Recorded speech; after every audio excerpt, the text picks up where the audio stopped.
चलिए तो फिर शुरू करते हैं। तो फिर आज अपन डिस्कस करेंगे पेसल और डिजिटल लिमिटेड नाम की कंपनी है, और उनके बारे में अपन देखते हैं कंपनी कैसी चल रही है, क्या स्ट्रक्चर है। तो कंपनी में सबसे पहले करंट प्राइस जो है वो चल रही है 64.5 रुपीज़ की। बुक वैल्यू चल रही है इनकी 25.9 रुपीज़ की। कंपनी क्या करती है, तो ये जो डिजिटल पेसल और डिजिटल कंपनी है वॉज इनकॉर्पोरेटेड इन 1992। फेयरली पुरानी कंपनी है। It is a non deposit taking non banking financial company registered office in Delhi. तो फाइनेंस सेक्टर में काम करते हैं ये। उसके बाद में अगर अपन देखें तो products like business loans, SME, MSME loans, income generation loans for business self employed purposes, तो ये लोन वगैरह देते हैं। तो को originated loan model state bank of India signed it's first co-origination of priority sector loan agreement with Basel Digital Limited. State Bank of India's low cost of funds and other low cost of operation results in lower borrowing cost and offer bottom of pyramid customers. Under this model, SBI contributes 80% of the loan value, while Basel contributes the remaining 20% of loan value. This was sharing 80-20 model. ठीक है। और business segments में इनका small finance division है, जिसमें ये छोटे मोटे लोन्स देते हैं जो कि 10,000 से 2 लाख रुपीस तक के रहते हैं। उसके बाद फिर इनके कॉर्पोरेट लोन डिवीजन भी है इनका, जो 25 लाख से 5 करोड़ का है। फिर उसके बाद में इनका MSME, SME, business loans, MSME और फी बेस्ड बिजनेस है इनका।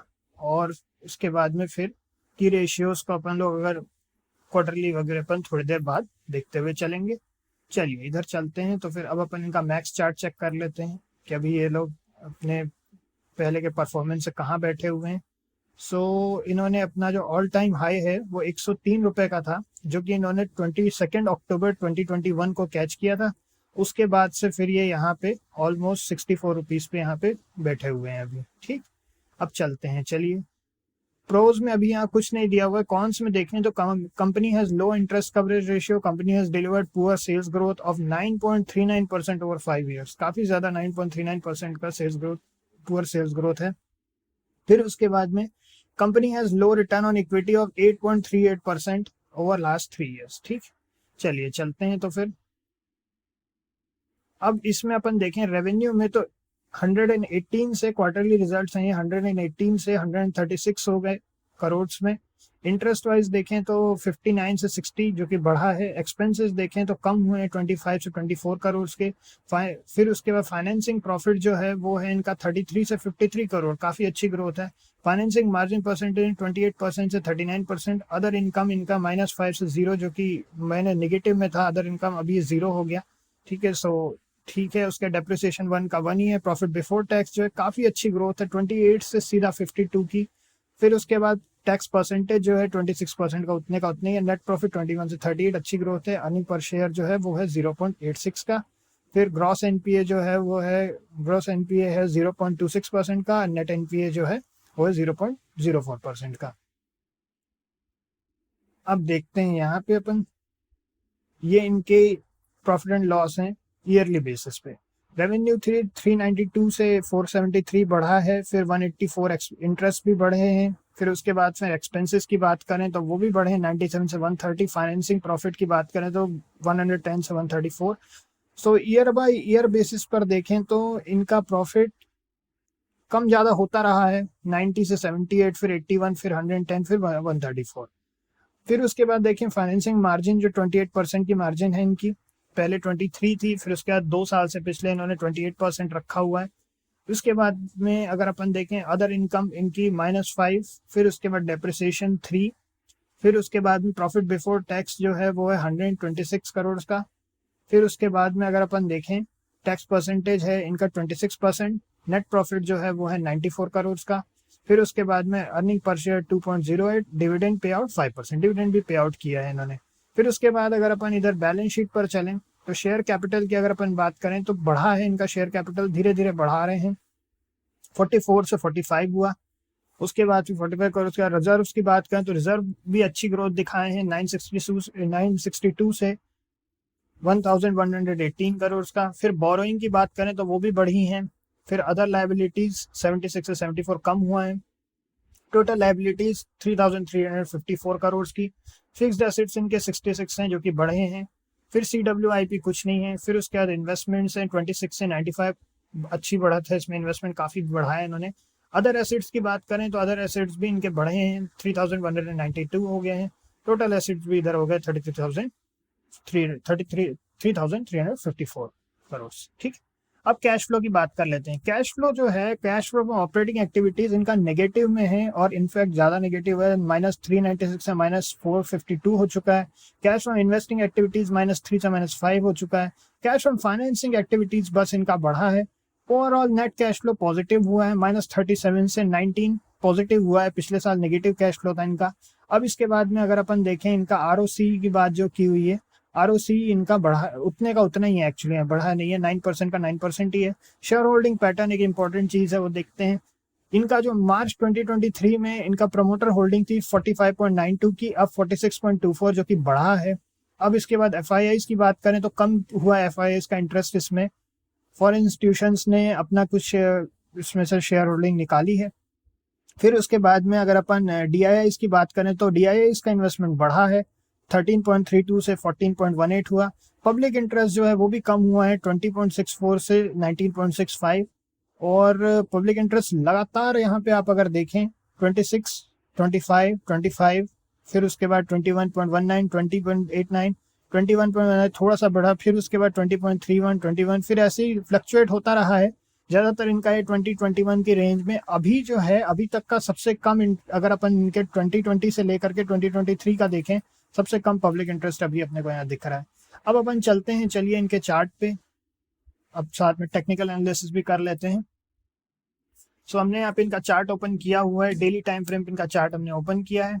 आज इनका स्टॉक जो है ओपन मार्केट ओपन हो चुका है, स्टॉक जो है 3% से अपसाइड है, जो कि अच्छी बात है। इनका स्टॉक अभी काफी बढ़ा हुआ है। अगर अपन इसमें एक चीज और ऐड कर दें, वॉल्यूम्स ऐड कर दें अगर अपन, तो अपन वॉल्यूम को भी देख सकते हैं इसमें।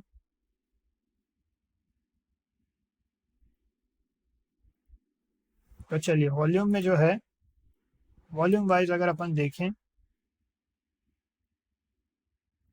तो खैर ओवरऑल अगर हम यहाँ पे आपसे बात करें तो अभी ओवरऑल काफी बड़ी रैली इसने ऑलरेडी ले ली है। अपने कुछ क्रूशियल लेवल्स को भी यहाँ पे ब्रेक किया है। ये यहाँ पे इसके क्रूशियल लेवल्स थे। अगर अपन लेवल ड्रॉ करना चाहें तो अपन यहाँ पे थोड़ा सा लेवल ड्रॉ कर सकते हैं।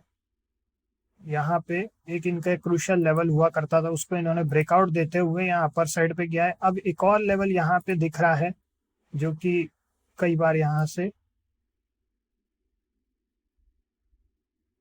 पे भी थोड़ा सा एक लेवल यहाँ दिख रहा है, बाउंस लेवल। अब ओवरऑल हमारे सजेशन में तो अभी भी अच्छी रैली ली है, तो थोड़ा सा संभल करके रहना सही है। हो सकता है कि कुछ समय तक कंसोलिडेट करे लोअर लेवल्स पे, या फिर हो सकता है इधर से ब्रेकआउट दे दे। तो जो भी होगा, हमारे सजेशन में ठीक ठाक स्टॉक है, ऐसे बुरा नहीं है, मगर हमेशा अपना एक एनालिसिस खुद का भी करना जरूरी होता है, और सबके, और हमेशा अपनी पोजीशन साइजिंग का ध्यान रखिए। किसी भी जगह पे इतना मत इन्वेस्ट कीजिए कि आपको स्ट्रेस हो अननेसेसरी का, है ना। हमेशा कॉशियसली और पूरी चीजों को देख करके इन्वेस्ट कीजिए। देखिए अभी भी ये ग्रोथ कर रहा है। अब यहाँ अगर अपन यहाँ R2 की बात करें, अगर ये 69.90 या फिर 70 रुपीज का, 70 रुपीज का अगर ये प्राइस ब्रेक करता है, तो हो सकता है कि थोड़ा सा अपर साइड और जाए, पॉसिबल है।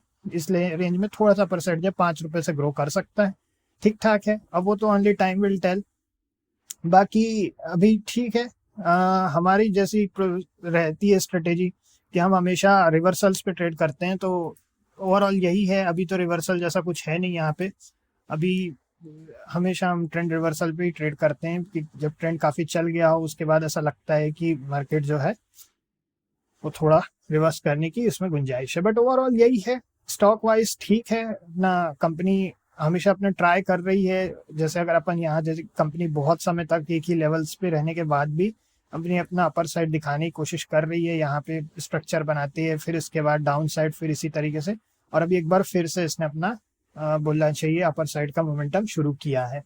अब ओनली टाइम विल टेल कहाँ तक जाएगा।